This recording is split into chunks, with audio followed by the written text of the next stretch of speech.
Police പറയുന്നത് ഇത് വിഷുവിനൊക്കെ പൊട്ടിക്കുന്ന തരത്തിലുള്ള ഒരു പടക്കമാണ് എന്നുള്ള രീതി. അല്ല അങ്ങനെ കരുതാൻ പറ്റില്ല. കാരണം പടക്കം നമ്മളെല്ലാം കണ്ടിട്ടുണ്ടല്ലോ, പടക്കം പൊട്ടിക്കാനുണ്ട്. ഇത് അതിനേക്കാളൊക്കെ ഉഗ്രശേഷിയുള്ളൊരു സ്ഫോടനമാണ്. ഒരു വലിയ തീയാണ് അതിൻ്റെ ഏറ്റവും അത്ഭുതകരമായിട്ട് തോന്നുന്നത്. ഭയങ്കര തീയാണ് മുകളിലേക്കാണ്ട് ആദ്യം പോയത്. ഈ പൊട്ടിയതിന് ശേഷം പിന്നീട് ഇവർ തന്നെ വന്ന് ഇവിടെ ഉണ്ടായിരുന്ന ഈ സ്ഫോടക വസ്തുക്കളുടെ അവശിഷ്ടങ്ങളൊക്കെ പെറുക്കി കൊണ്ടുപോയി എന്ന് പറയും. ഒരു ബൈക്ക് വരികയും 2 ആൾ ഇറങ്ങുകയും പിന്നെ അവിടെ നിന്ന് എന്തൊക്കെ പെറുക്കി പോകുന്നത്. അപ്പോൾ ഇതെന്താ പെറുക്കുന്നതെന്ന് ഞങ്ങൾക്ക് മനസ്സിലായില്ല. ഞങ്ങളിവിടെ പോകുന്നില്ല പിന്നെ, കാരണം അവിടെ തന്നെ നിന്നു. കാരണം ഇതിൽ ഫോളോ അപ്പ് എന്തെങ്കിലും ഉണ്ടോ എന്ന് പറയാൻ പറ്റില്ലല്ലോ. അതുകൊണ്ട് ഞങ്ങൾ എല്ലാവരും തീരുമാനിച്ചുകൊണ്ട് പുറത്തേക്ക് പോകേണ്ട, ഇവിടെ തന്നെ നിൽക്കുക. പോലീസിനെ വിളിച്ചിട്ട് പുറത്തേക്ക് പോയാൽ ഞങ്ങൾ അവിടെ തന്നെ നിൽക്കുകയായിരുന്നു. അപ്പോഴാണ് ഈ സംഭവം നടന്നത്. പോലീസ് എത്ര സമയം കൊണ്ടെത്തി? പോലീസ് ഒരു അരമണിക്കൂർ കഴിഞ്ഞപ്പോഴത്തേക്ക്, അരമണിക്കൂറിനുള്ളിൽ എത്തി. പോലീസ് വന്ന് പരിശോധന നടത്തി. അതെ. എന്താണ് പറഞ്ഞത്? പോലീസ് വന്നിരുന്നു, ആദ്യം മുന്നേ വന്നിരുന്നു. എന്തെങ്കിലും ആവശ്യമുണ്ടെങ്കിൽ വിളിച്ചോളാൻ വേണ്ടി പറഞ്ഞ നമ്പർ വന്നിട്ടാണ് പോയത്. വിളിച്ചപ്പോൾ തന്നെ കോപ്പറേറ്റ് ചെയ്ത് അവരപ്പോൾ തന്നെ വന്നു. നേരത്തെ ഭീഷണി ഉണ്ടായതായി നിങ്ങൾ പോലീസിനോട് പറഞ്ഞിരുന്നു, പക്ഷേ പോലീസിന്റെ സംരക്ഷണം നമുക്ക് കിട്ടിയില്ലേ? പോലീസ് ആവശ്യമുണ്ടെങ്കിൽ വിളിച്ചോളൂ, വരാമെന്ന് പറഞ്ഞു. എപ്പോഴും വേണമെങ്കിൽ ഞങ്ങൾ അവെയറാണ്. ഞങ്ങൾ നിങ്ങളുടെ ലൊക്കേഷനൊക്കെ മനസ്സിലാക്കാനാണ് ഇവിടെ വന്നിട്ടുള്ളത്. വെനെവർ യു ആസ്ക്, അപ്പോൾ ഞങ്ങൾ ഇവിടേക്ക് വരും. എപ്പോഴായിരുന്നു വന്നത്? അത് ഒരു 6 മണി സമയത്ത്. അവർ പ്രകടനം ഉൾപ്പുറത്ത് നടത്തിയിരുന്നു. ഇവിടെ പ്രകടനം ഉണ്ടായിരുന്നു? തൊട്ട് അങ്ങേപ്പുറത്ത് CPM-ൻ്റെ ഒരു പ്രകടനം ഉണ്ടായിരുന്നു.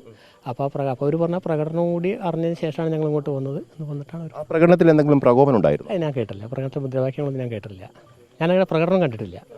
ഇവിടുത്തെ ശബ്ദം ഇങ്ങനെ കേൾക്കാമെന്നല്ലാതെ മറ്റൊന്നും എനിക്കറിയാം. കൂടുതൽ ആളുണ്ടായിരുന്നതായി അറിയുമോ? അതും അറിയില്ല. ഏതായാലും ഇന്ന് 8:15 കൂടിയാണ് ഇത്തരത്തിൽ സ്ഫോടനം ഉണ്ടായത് എന്നാണ് പറയുന്നത്.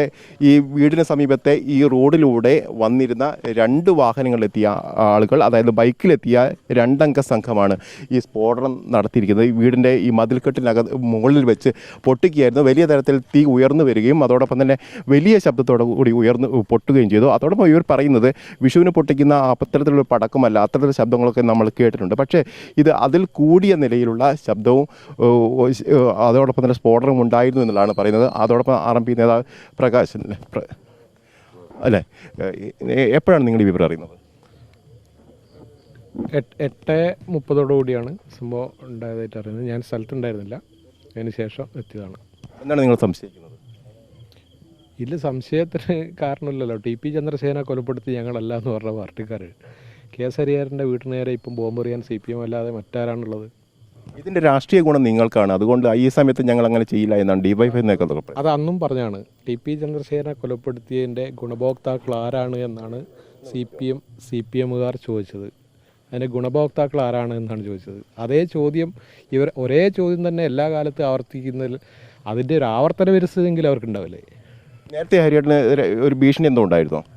KS ഹരിഹരനെ 2008 KSRTC bus stand, Kozhikode bus സ്റ്റാൻഡിന് മുന്നിൽ വെച്ച് അത്തോളിയിലെ CPM ഗുണ്ടകൾ ആക്രമിച്ച സംഭവം ഉണ്ടായിരുന്നു.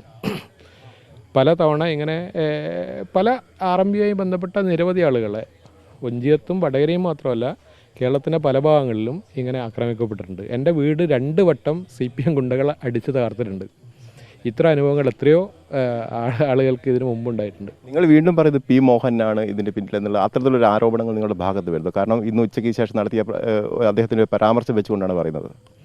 P. മോഹനൻ TP ചന്ദ്രശേഖരൻ കൊലപാതക കേസിൽ സംശയത്തിൻ്റെ ആലോകര്യത്തിൽ നിന്ന് രക്ഷപ്പെട്ട ആളാണ്. അയാളുടെ ക്രിമിനൽ മൈൻഡ് എങ്ങനെയുണ്ട് എന്ന് CPM പ്രവർത്തിച്ച കാലം മുതൽ ഞങ്ങൾക്ക് അറിയാവുന്നതാണ്.